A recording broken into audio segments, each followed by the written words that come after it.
ongi etorri, herri irratiko entzule.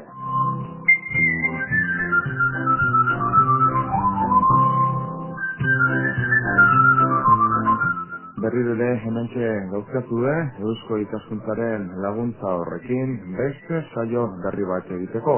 Ordu betez, zuekin arituko gara, gai berri baten inguruan.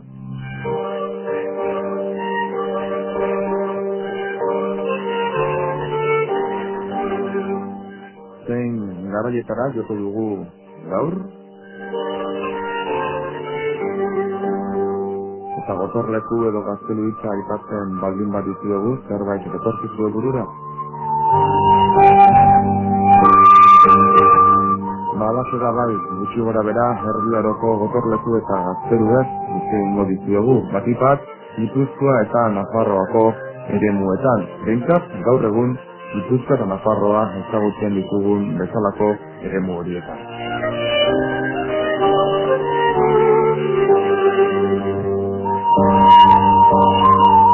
Eta horretarako berri ere, eta egunero bezala, gure gonbidatuak aurkeztuko dizkizuet zenbatekitan, Eusko Ikaskuntzaren aldetik, arkeologia saileko lehendakari gisa, eta Arantzadiko lehendakaria ez, arkeologo bezala bai, gurekin da Juantxo Agirre, Juantxo Geixo egunon. Geixo. Lehendakari ez, noski baizik eta arkeologa dioz Arantzadiko elkarte horretan. Elkarteko kidere badugu, eta gainera historialari eta arkeologo Alfredo Moraza bere doktoregoare burutzen ari dena, Geixo, ongi etorri. Hola, egunon.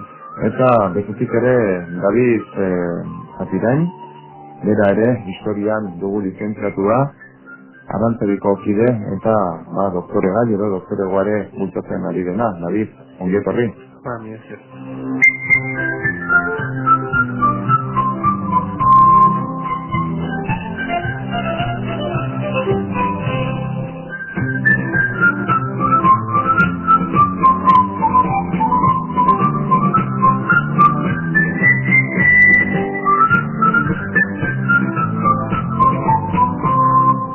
Beno ba, gotorletuak edo gazteluak, Juantxo Agirre, Euskal Herria, Gipuzkoa, Nafarroa, elkar edo harreman horretan, maizak edo ugariak aldira gazteluen inguruan. Bueno, orain arte nahiko ez ezagunak izan dira. Beti ukidegu ikustegi bat, gazteluen ikustegi bat, kanpokoa, no? Gaztelua hundiak, Gaztile aldean daudenak, edo Frantzia aldean daudenak, Nafarroan, badibidez, Olbitekoa, Iriberrikoa, baita ere, oso importantea da. Baina hemen, Atlantia arraldean, Euskal Herriaren kostaldean, izan dira gazteluak, eta beti aipatuak izan dira dokumentuetan. Baina orain arte oso ez ezagunak izan dira, eta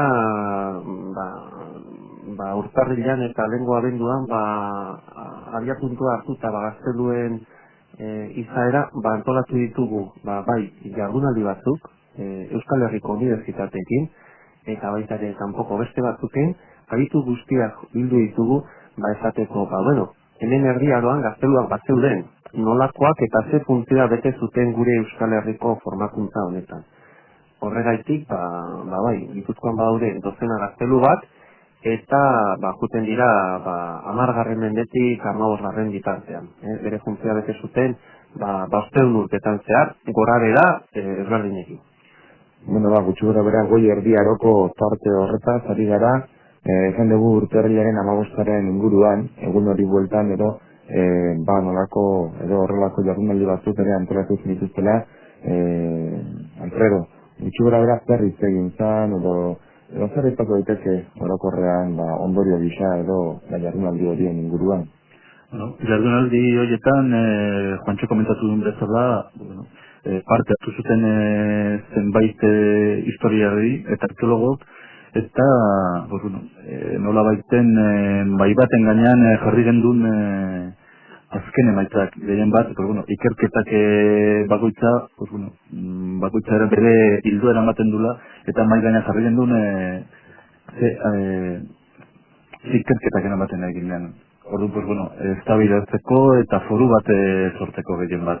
Eta, hortaz egiten gendun nekropolis buruz, Tolosaldeko populazioa bai nola sortu zen, eta baita ere, pues, territorio horiek Gipuzkoa eta Nafarru nola antolatzen ziren 11. eta 12. menden. Hoi da, pues, beste gaien arten, beste gai batzuk egon ziren, eta, formakuntza militarra, eta bar, arazoa da, nazionez, arazoa da, garai horietaz oso gauza gutxi idatzita daude. 10. mendean, 11. mendean, 12. mendean, 13. mendean, garen urte oso gauza gutxi idatzita daude. Orduan, dokumentuetan aipatzen dira batez ere tokiak eta ez dira oso luzeak, batzutan pagina bateko dokumentuak, latinez idatzitakoak, eta Gipuzkoa hitza aipatzen dute, orain baita ere mapatan azaltzen dira hainbat tokien izenak, baina besterik ez dago.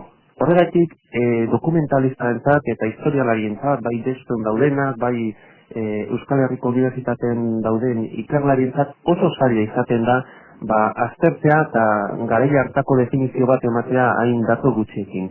Horregatik, gaztelu hauek informazio iturri oso baliotsua da. Bertan aurkitzen diren aztarnak, informazio gehiago, argi gehiago ematen dute garai horretaz, eta azken batean aztarna guztien atzetik persona daude eta funtzio ezberdinak. Horregaitik, bai aipatzen diren gazteluak, gaztelako kronikatan edo Nafarroako hainbat idatzietan azaltzen diren izen horien azpian orain gaur egun zer gelditzen da gure geografian, zer gelditzen da Gipuzkoan, eta orduan hortarako arkeologia ezinbestekoa da. Horregatik egin genuen horrelako kongreso bat, eztabaidatzeko guk aurkitutakoa, beste adituek aurkitutakoa, eta baita ere hainbat urtetan idatziz lortutakoa. Jardunaldi horietan ere nabarmentzekoa da lortu zala zenbait ezagutzen ez ziren zenbait perri plazaraztea, edo behintzat orain arte defendatzen ziren teoriak edo demostratutzat edo erakustetzat jotzen genituen zenbait idei berriro mahai gainean jartzea eta eztabaidatzea haien inguruan, adibidez, ea 1200 benetan konkista bat egon zan ala ez, gai hori betidanik importantzia eman zaio Gipuzkoan, eta han zenbait ideia bota ziren horren inguruan, ez? Eta, ziren ideia interesarriak, orain arte ezagutzen ez genituenak. Beraz, orokorrean esan barra dago, eta jendea baitare gutxugera berak kokatzeko, ari garela, arkeologiaren behar horretaz hitz egiten, aztarna batzuetatik ere hasita, bere garaian leku horietan horrelako gotorleku, gaztelu edo babesleku batzuk egon zirelako. Beraz, gaztelu eta zari garenean jendeak ez zela pentsatu politeko gaztelu polit horretaz ari garenik edo eta gutoigo Bizkaialdean dagoen, Butronen dagoen gaztelu eder horietaz ari garenik. Ez ari gara bestelako babesleku, gotorleku eta aztarnetan edo begiratuta, Bai. Hombre, hasieratik burutik induen beharko dugu komentatu dezuna, olitekoa edo butroia edo abilako edo loirako gazteluak. Hemen Euskal Herrin edo Gipuzkoan eta Nafarroan gehien bat gu azkatu deunak azaltzen dian gazteluak aztarna aldetikan oso txikia, oso murritzagia. Gehienetan gelditzen da metro erdiko pareta eta berarekin lotutako zenbait elementuk, ur depositoak, gela batzuk beraiek bizitzen tokin, muraia txiki bat, edo hola. Baina, aztarnak hori, abilako gaztelu bezala, ez dauko gomen. Eta oso importantea da, ze kokatena, nun daude kokatuta gaztelu hori. Batez ere, Gipuzkoan eta Nafarroako iparraldean, oso geologia nahiko menditsua, eta baita ere klimatologia aldetik baita ere, beti uritean, eta ezberdina da lautadan dauden gazteluak edo nengoak. Hemengo gazteluak ez daude lotuta herri batekin, ez dago herri bat eta ondoan aldamenean gaztelu bat. Hau eta daude haitzetan, mendi punta zorrotzetan, eta nola baita ere handik ikusten da guztia. Adibidez, mendikutekoa, edo txindoki ondoan dago Auza Gaztelu, baita ere Etxegarate parean, aitz zorroz batean Gaztelu Berri dago, Ataunen gainean Gentil Baratza, edo Araia, Arabako Araia, aizkorrin sartzen den galtzadaren hasieran, izugarrizko aiz baten puntan, oso toki gutxi dagoen 100 metro edo 150 metrotan, hor dorre bat zegoen jarrita. Dorre borobila, altura ez dakigu, zeta erorita dago, baina suposatu ezagun 10 metro, antzeko zerbait, oinarria arrizkoa, baino egurra oso garrantzi handia zuen. Inguruan zuhaitz pila bat zituzten, oso lan handiak egiten zituzten egurrarekin, eta nolabait ere guzti hori urteen poderioz usteltzera jundira. Orduan, defendatzeko oso erreza. Amildegiz inguratutako gazteluak ziren. Eta barruan zenbat jende, zezatzen dugu, dozena bat persona, igual batzutan 24, hor inguru horretan mugitzen gara. Baina hortik ikusten zala inguruko baiarra guztiak. Zeretuko nahi zapur bat eskribatzen, hemen nire urrean badakat argazki bat, batzen ikusten da zudiozun bezala, batetikan zuaitzak nola inguratzen duten aitz bat, baina izatakit, 50 metroko altuera izan ezakeen aitz bat, oso txikia dena, eta bere tontorran, bere puntan ikusten da, nola gari bateko edo torre horren azarnak zeintzuk diren. Eta galdera da, 6 lagun, edo 24 lagun eraino iristen baldin bazien horrelako gotorlekuetan eta sartzen, zer funtzionalitate zeukan, zertaz babesten ziren eta zertarako zer babesten zuten. Hombre, gehien bat pentsatzen beharko dugu, gazteluiek ez dira defenditzeko. Gehien bat dira terrenen kontrolatzeko. Atalaia modun edo abisu bat emateko. Hori da bere funtza garrantzitsena. Orduan ezin deula pentsatu, 1000 laguneko tropa batekin egola haren kontra jotzea. Ez zuten ezer egiteko. Naiz eta oso toki estratiko baten, egoiz baten gainean izan, ez zuten ezer egiteko. Baina, gehien bat bere funtza hori da. Eta horregatik jokatuta daude olazko punta egoiz baten, eta elkar sortzen dute nolabaiteko sare bat. Batetik ezea ikusten dute. Orduan, garai hartan, nolabaiteko abisok emango zuten, edo adarra bidez, edo sua, edo dakigun nola momentuz, baina, batetik ezea abisatuko zuten arriskuren bate bazetorrela, edo ziozer. Beraz, beraien kokapen horrek, holako puntetan eta gote horrek ematen ziren, ingurune guztia ikusteko eta kontrolatzeko aukera, eta horretik gero komunikazio sektoria ere burutzen zuten bata besteren artean. Horrek esan nahi du, gaur egun ezagutzen diren aztarnak, baina gehiagoko dorreak eta babeslekuak eta gotorlekuak zeudela, edo zuten ezin horrelako funtzioa dutetzen zuten. Gehiago zeuden, gu hasi besterik ez dugu egin, eta momentuz ikusten dozena bat. Baina gure lurraldetik, Iruña aldera, gaztelu antzeko asko daude, ikertu gabe, eta nolabait ere komunikazio sare bat egon zan, beraien artean. Aleno aipatu zan bezala, aldiztur bidaniko ondoko mendikute gaztelutik ikusten da oso ongi, Aralar ondoan, Auza Gaztelua, eta gero baita ere Gentil Baratza, hor badegu, olako iruki bat, nun ikusten dira guztiak. Aztarna gehiago, arkeologiaren bitartez, oraindik lan handia dago, industeko, eta adibidez, azken saio importanteena, Iñaki Padilla, arkeologoak egin du, Barcelonako Unibertsitatekoa, baita ere Aranztaiko kidea, eta beak aztertu du, lehenengo aldi, sistematikoki, erdi aroko bi gaztelu Gipuzkoan, bata mendikutekoa eta beste Auzakoa. Gaztelu horiek, Nafarroako erregeak aipatzen ditu, adibidez Auzakoa.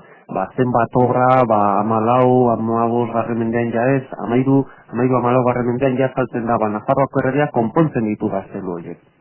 Eta ze tirabirak egoten dira. Orduan, arkeologoa juten darea, eta Auzan aurkitu du, oinarri borobila. Eta zen olako gauzak azaltzen dira bertan, defendatzeko hori, batez ere, arkua eta baiesta ziren,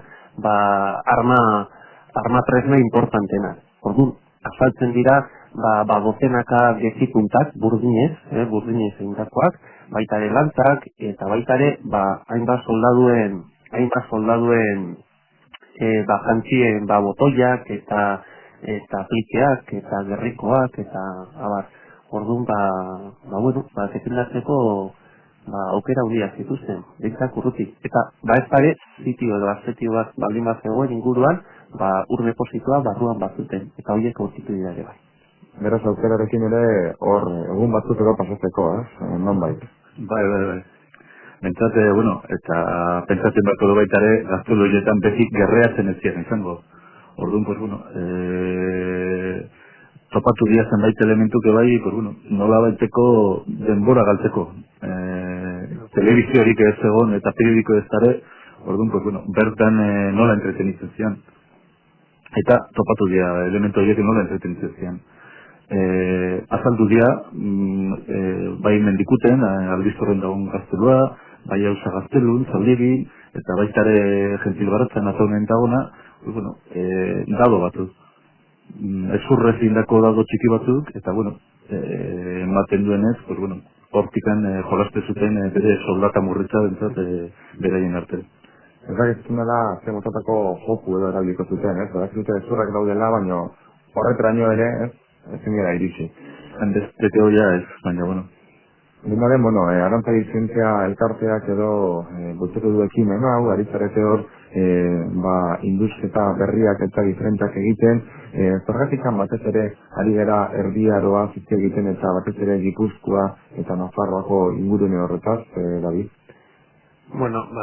Lehen galitu, zein dezutenean, ze funtzioa betetzen zuten edo zer zuten egiten Gaztelu horretan, pentsatu behar dugu, Gazteluak pertsonak erekitakoak direla, eta pertsona horiek daudela gizarte batean bateria txikituta.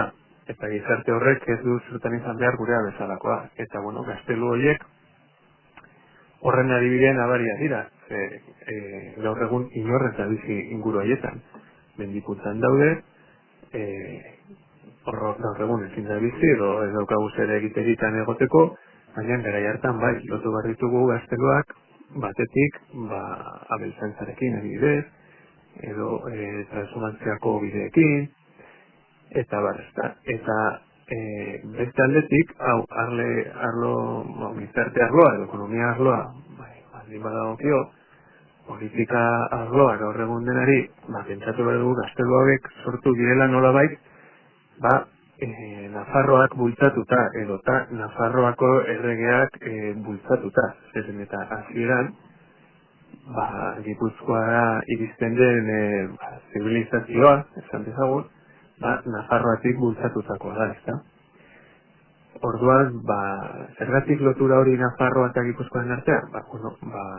Hor bizizirenak, egunen batean Gipuzkoa izango den tokian, hasiera batean beraien harremanak Nafarroako erregeekin daukate eta oso estuak dira. Orduan, Gazteluak edo Gaztelu buruz hitz egiterakoan edo ekintza kulturalak antolatzerakoan aldarte asko jartzen dira maianean. Bata izan daiteke, besterik gabe ikustea zein toki ederretan dauden eta zein eraikuntza ederrak izan behar izan zuten, eta militar eraikuntzak izan, ezta? Beste aldarte bat izan daiteke besterik gabe, kuriositatea, hor daude, zer osabitzia eta bar. Eta gero dago beste aldarte bat ere, zientifikoa izan daitekena, eta da, zer gauzak esplikatzen dizkiguten Gazteluek bere sasoiari buruz, ezta? Orduan, gaur egun hain modan dagoen Espainiako gobernuak indarrean jarri nahi duen humanidade dekreto horiek oso gaizki lotuko da honekin. Zoren berriro ikasi behar badute ikasleek Espainia jaio zela dinosaurien ondoan eta behin betikoa dela, zer emontz egiten dugu guk Gipuzkoan dauden Gaztelu zar txiki batzuekin Nafarroako erregeak bultzatu zituenak egitera, ezta? Nola uztartu errealitatea orain ikasi behar danarekin, ez? Gazteluen inguruan osnarketa asko egin daiteke. Beraz, egia da mugak aldakorrak izan direla, historian zehar, zunkiozun bezala Espainiaren sorrerare, batzuek ere ezakite ondo non kokatu nonez, herren katolikoak aipatzen dira, lehenagotik ere, erresumak edo hor mantetzen ziren, eta lehenagotik tribuetan edo bizikinean, eta gero jauntxoen, batuz ere gure ere monetan ez jauntxoen papera eta importante izan da bileretan, eta hartu eman horietan. Baina, gotorleku hauetara etorriak, eta zuek aztarna praktikoki edo fizikoki bertan burutzen ez zutenean, eta indusketa hori egiten ez zutenean, nola egiten da lan hori, zer plantifikatzen zareten, zer ikusten dezute? Hombre, gehien bat laguntza ondina ematen diguna toponimia.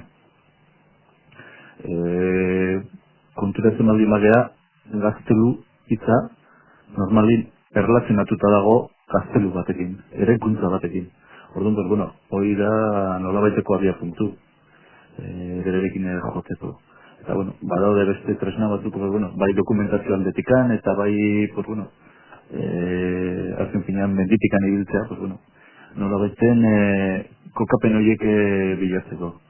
Orduan, garai baten aztertu zen, berriro hasi dela indartzen ikerketa gaztelu buruz, nolabaiten modan jarri dira. Eta, hori da gure lana gehien bat. Aztertu elementoiek eta konprobatu berez bertan dauden aztarnak gaztelu bat ondu zen, edo beste erakuntza bat, edo ez dago ezer, bakarrik.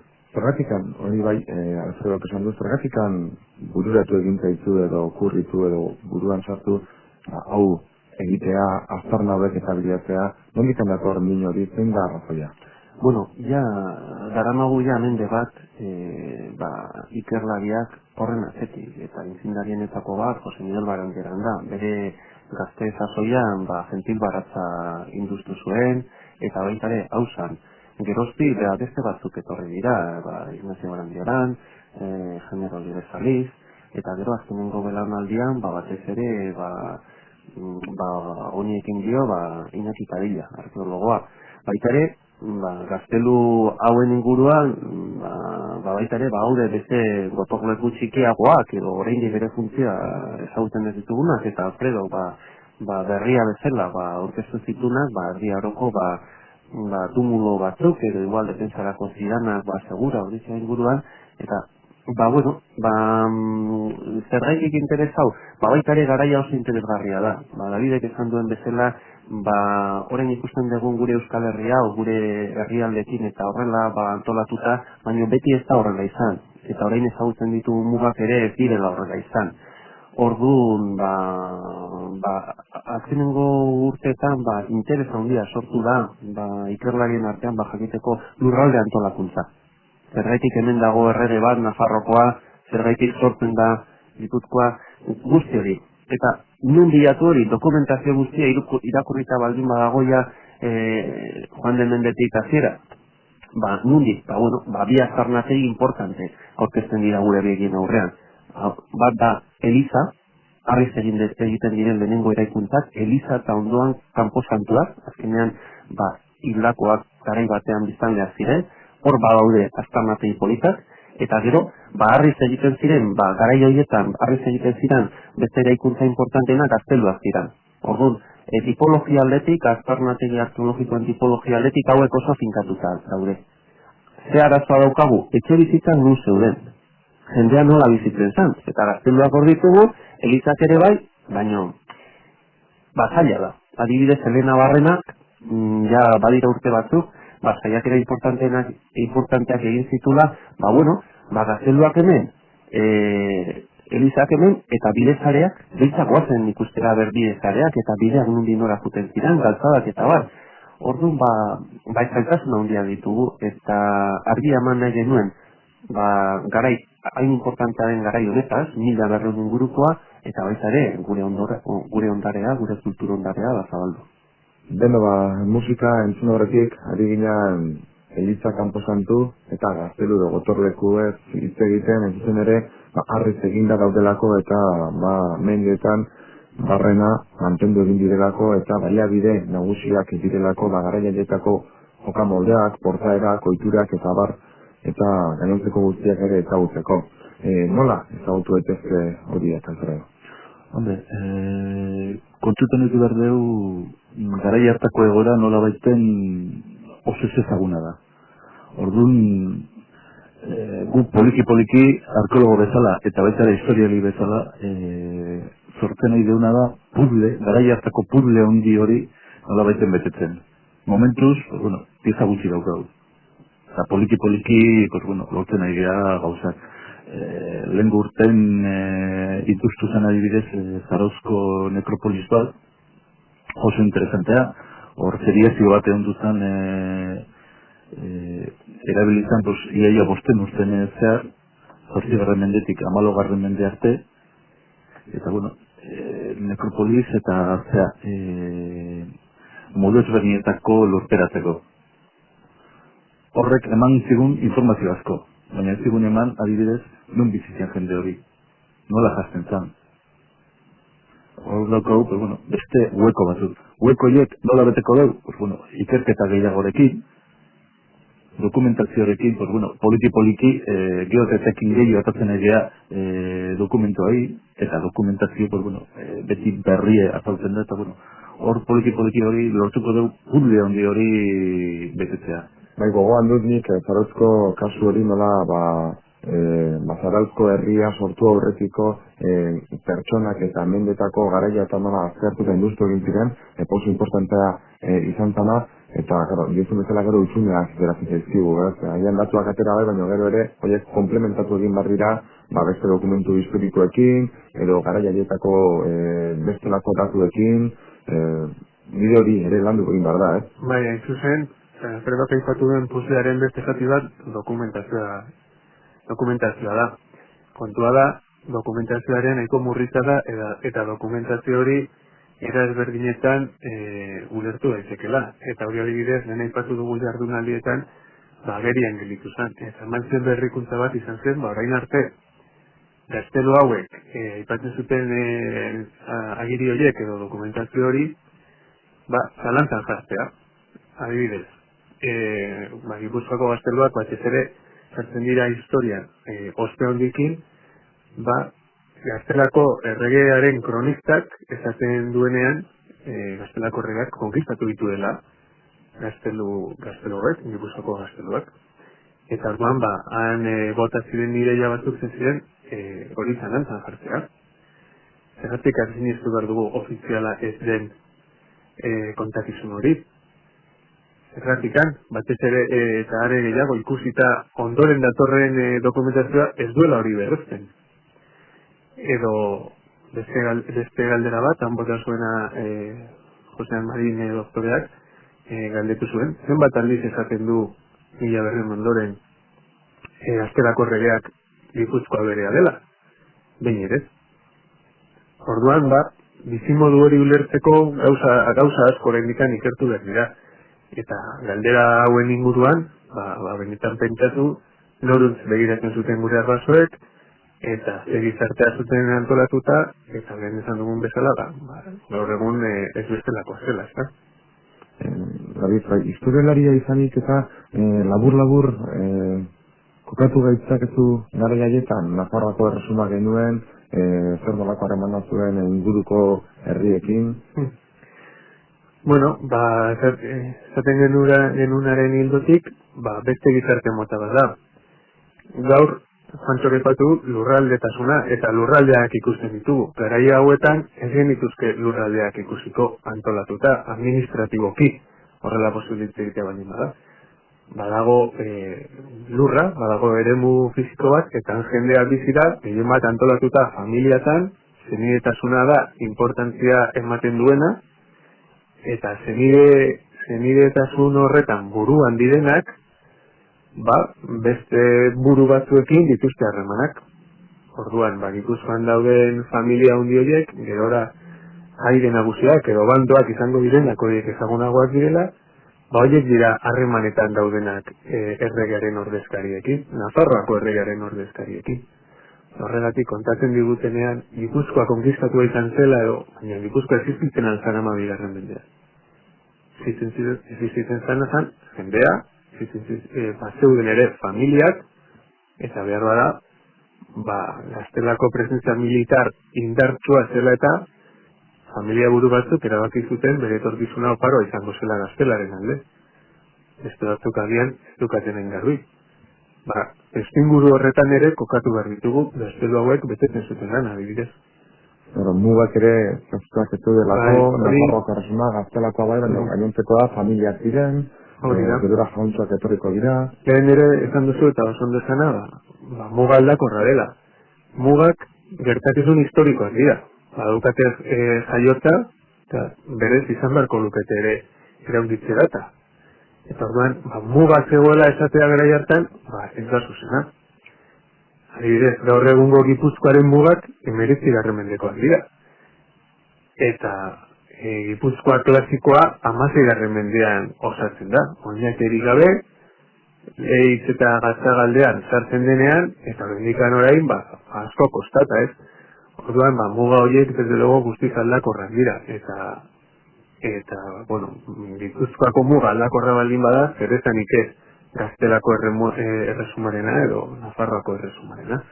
Euskal Herriko historian beti bidabide horiek eman izan dira, egon dira olako pertsona historiko eta importanteak, agian nora bide alde batera edo bestera eraman dutenak, gara jorritan erdiotaren bukaran besteak beste, eta Amerika ezagutu eta deskubrituta gero, Loiolako Seminario adibidez, Gipuzkoan paper handia bete zuena, eta gero gara etorri dira hor harremanak, burgesago izan direnen artean, ez direnen izan artean, mendia, iria, progresistak liberalak, eta beti barrela ibilitzen gara hemen, mendeetan barrena, baina mugak jozen bezala aldakorrak.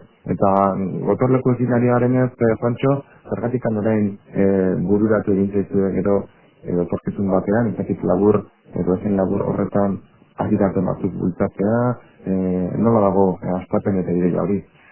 Bi helburu ditugu, eta horiek egiteko Jaurlaritzaren laguntzarekin eta Kutxaren laguntzarekin eta Tolosako Udalaren laguntzarekin egingo diogu. Eta alde batean da, jendearen, kaleko jendearen artean zabaldu ondare zati bat, ez da?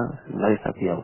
Hain modaz jarri dana natura eta kultura ondarea, nahasketa hori oso modan jarrita dago, bazkaldetik Europan, eta hemen, orain gero eta indartsuago doaz dator, eta hori eskaintzea kaleko jendeari. Ezagutu zure historia, ezagutu zure geografia, ibilbide batzuk egin, eta hor publikazio bat egin nahi dugu, nahiko ale handiko publikazio bat, eta gero ja beste bat zabalagoa esateko, mendikuteko gaztelua nola izan den azterketa arkeologikoa. Guztiz beharrezkoa da, jendearen artean eta herriratzea gure emaitza guztiak. Eta batez ere oso jende ezberdinak bilduz eta ikuspegi ezberdinekin, hori importante da. Horre ere bai, aipatu behar da, eta ez logo orain Arantzadi ikbultzetzen ari garenarekin badator. Nolabait, historia edo arkeologia edo horrelako gaietan murgilduta gaudenek, badugula nolabaiteko erantzukizun soziala nahi baduzu den, Eta batzutan, zilegira jendea galdetzea eta jende honetan zertan gastatzen du gure sosak, edo horrelako galderak esatea, alperra hauek zertan ari dira, Eta, guk uste dugu, dugula, egiten dugula, lan polit bat, sortzen ditugula zenbait hausnarketa lan horri buruz, eta gure beharra dela, eta gure egin beharra eta gure lana dela, jendearen aurrean hori plazaratzea, ulertaraztea, ezagutaraztea, eta azken ginean gizarteraztea, hor dagoena, Eta, gure nortasunaren inguruan lan egitea, eta guzti hori, guztu handiz egiten dugu, eta ondo egitea ere gustatzen zaigu. Nik uste dut, entzule guztiek, historialari, arkeologo eta adibidez, arantzik elkartzen zaudeten guztien, lana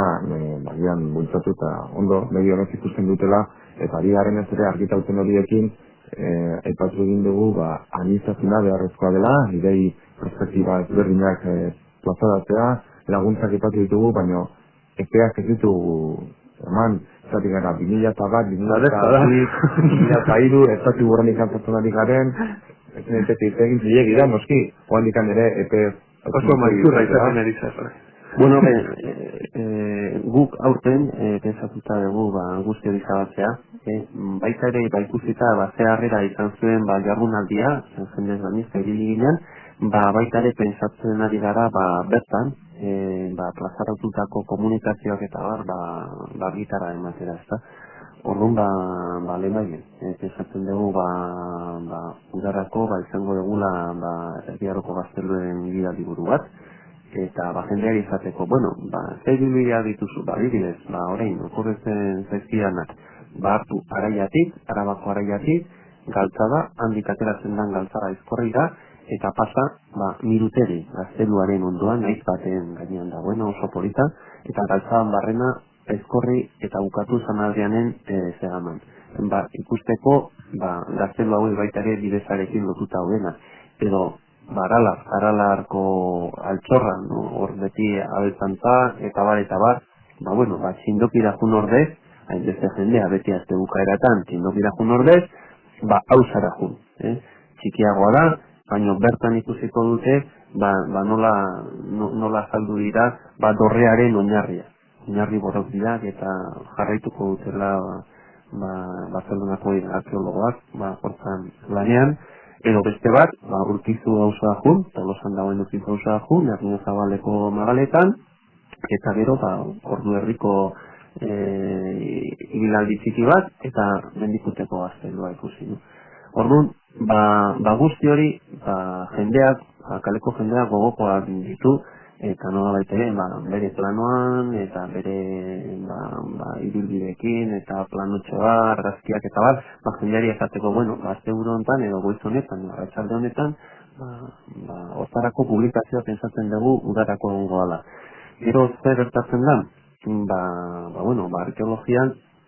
arkeologian badaudena baita ere Golondrez lan egiten dutela, orduan daukagu bidean, eta ja ateratzekotan beste publikazioa, Iñaki Pailak egindakoa, mendikuteko gaztelua, horren zain gaude, baina ziur zaude, guzti horren berria ekarriko degula zaionetan. Espero dugu ala izatea, gainera ni gure entzuleak ez, baina nik aukera barakak irudi batzuk eta ikusteko eta honetan erakargarriak direla. Eta erakargarritasun horretan, ibilitzarretailean, hepatitis ez Mirutegi, edota Gaztelu Berri, Oitzorrotz, Gentil Baratza, horrelako tokiak. Bertan ibilitzarete induzketak egiten, gerturetu zarete, zuen arkan ere preferentzia sortu da, edo banik hau guztoko badet bere kokapen honegatik, bere eraikinaren forma honegatik, Alfredo? Hombre, erabekitzerakoan bata o bestea jotzea, gehien bat, lehenengo gauza aztertzen dena da bere egoera. Oso egoera txarrean baldin badago eta ez daude espektatiba esko hor zer etekin bat, benetazio etekin bat atatzeko, preferentzia ematen zaiola beste batuei. Horta jorratu da gehien bat. Eta, aukeratu dian, mendikute, edo Auza Gaztelua adibidez izango da, Gipuzkoan, atongo Gentil Baratzekin batera, hobeto dokumentatuta dauden gazteluak. Egin bat, 14. menden arte, Nafarroko erresumaren menpe ondu zian. Eta nola baiten, horko Gipuzkoa eta Nafarroen arteko burruken ezker, dokumentazio asko jaso dugu, hori buruz. Oain konprobaten barko dugu, hori. Dokumentazio liona, gero arkeologikoki, bere aztarnak gelditzen dian edo ez, edo arkeologia ematen digu datu berri, edo alrebez. Baina galderakian gehiago zijoan ikuspuntu personal batetik ez? Zuk baduzu preferentziarik makina bat gotorleku ikusi dituzu eta gustokoan duzun bat edo beste badago arkeologoek hori izan baldin badezakete, ez dakit? Preferentzia gustoengatik bai, baina gero indusketa arkeologikoa azkenengoa da ikerketa bide bat, no? Ikerketa bide bat zeretasun egiten da eta ez da, hau gustatzen zaiz edo ez potentzialen arabera egiten da eta plangintza baten barruan. Neri gustatzen zaidan gehien horrela ikusita da araian dagoena, Mirutegikoa, no? Beti etortzen zarenean Gasteiztik ikusten duzu, hori Gipuzkoa eta Araban artean dagoen Aizkorri mendilerroa, eta hor, justo bidea zendan tokian, aitu baten punta hori dago, no? Eta, Alfredo, ez aldiz, esango du? Kapritxo batik asko daude.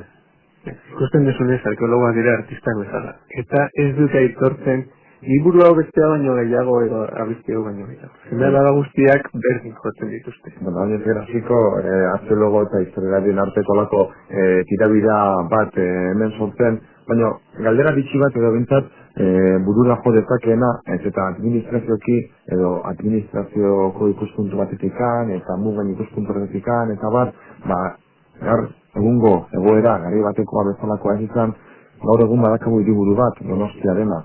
Eta Donostiak badaka hemen zuek aipatzen zuten gaztelu bat, ez motako gaztelu hau, Urgul mendiko ingurune hori guztia, ez zer dela, eta gaur egun hiribura izanik, nahiko nuke ere apur bat aipatzea ez, agian, bentsat ez horren agian, ez nire ezkabitxasari begira, babes moduan, nolako izan da motako gazteluaren historia labur hori.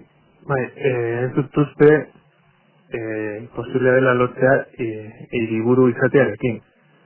Lehen esan dugun moduan, garai hartan hiriburua izango zen familia buruaren bizitokia eta segurazki aldakorra zen. Orduan, gehien bat lotu beharko dugu aipatu zuen moduan itsasoari begira, hor osatzen ari zan gune komertziala importantzia garrazten ari zan, eta bueno, babesa moduan edo beharko luke horrelako gotorleku bat izatea.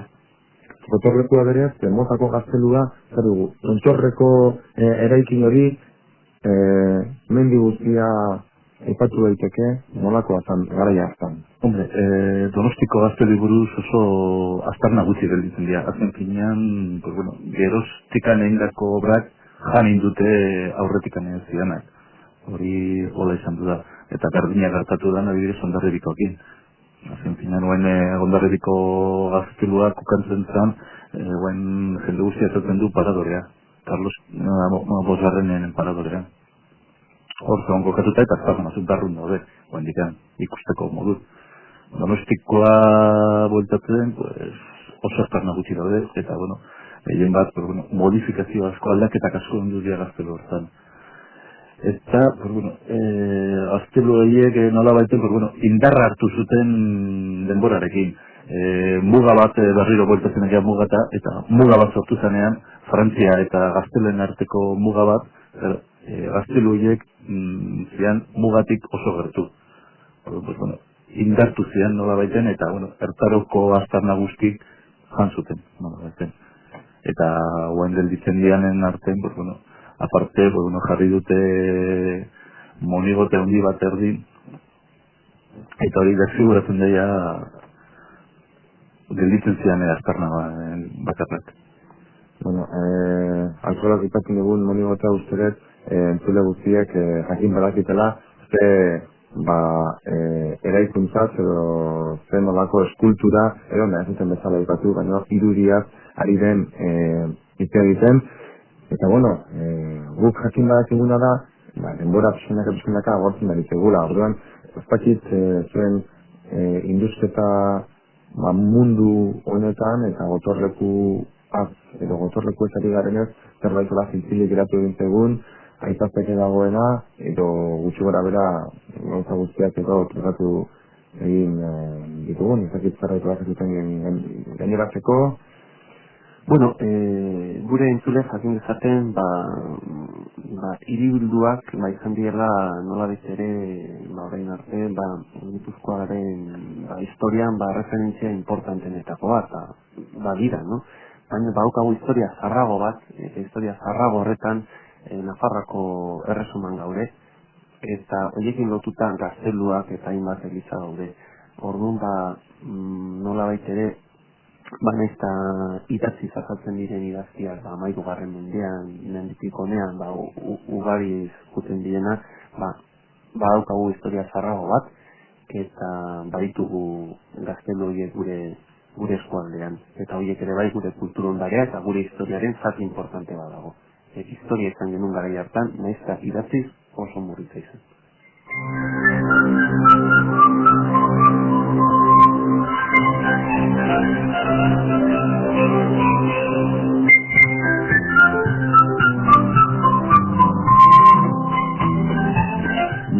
Bukatzen ari gara, David, Zopiren, jarraitu beharko dugu historian murgilduak, historian sartzen, eta mugak eta garaiaieko kontuak eta gehiago pixkanaka ateratzen. Bai, hortaz egituko.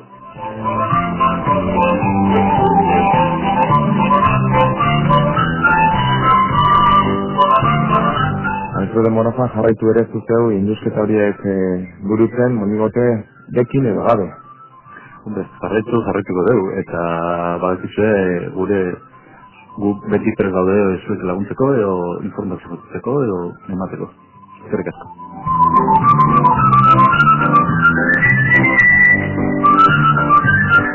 Eta Juancho Agirre, zure eskarrak, eta argitalpen horiek eta izan ditzakegun bai esku artean. Hurrengo arte.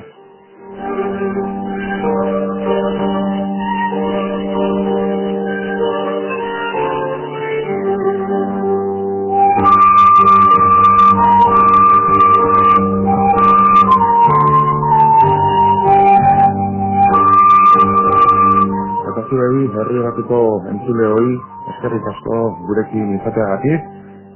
Hurrengo gunean ere, beste saio berri bat ekarriko dizuegu, beste gai berri bat, hemen maigainean ipiniko duguna, eta gogoan izan gazteluak, motorlekuak gure artean ere izan direla, eta badaudela, azkarnak baino ez baldin badira ere. Arrantzaki elkarteak eta Eusko Ikaskuntzak erakutsi egin digute, nola Gipuzkoa eta Nafarroako hartu eman horietan, zer motetako motorleku zeuden, zein funtzio zituzen, eta nola funtzionatzen zuten motorleku hori. Beraz eta besterik gabe, hurren arte eta beti izaten dizuegun bezala eskerrik asko, eskerra niz, gurekin egon izan zaretelako. Agur.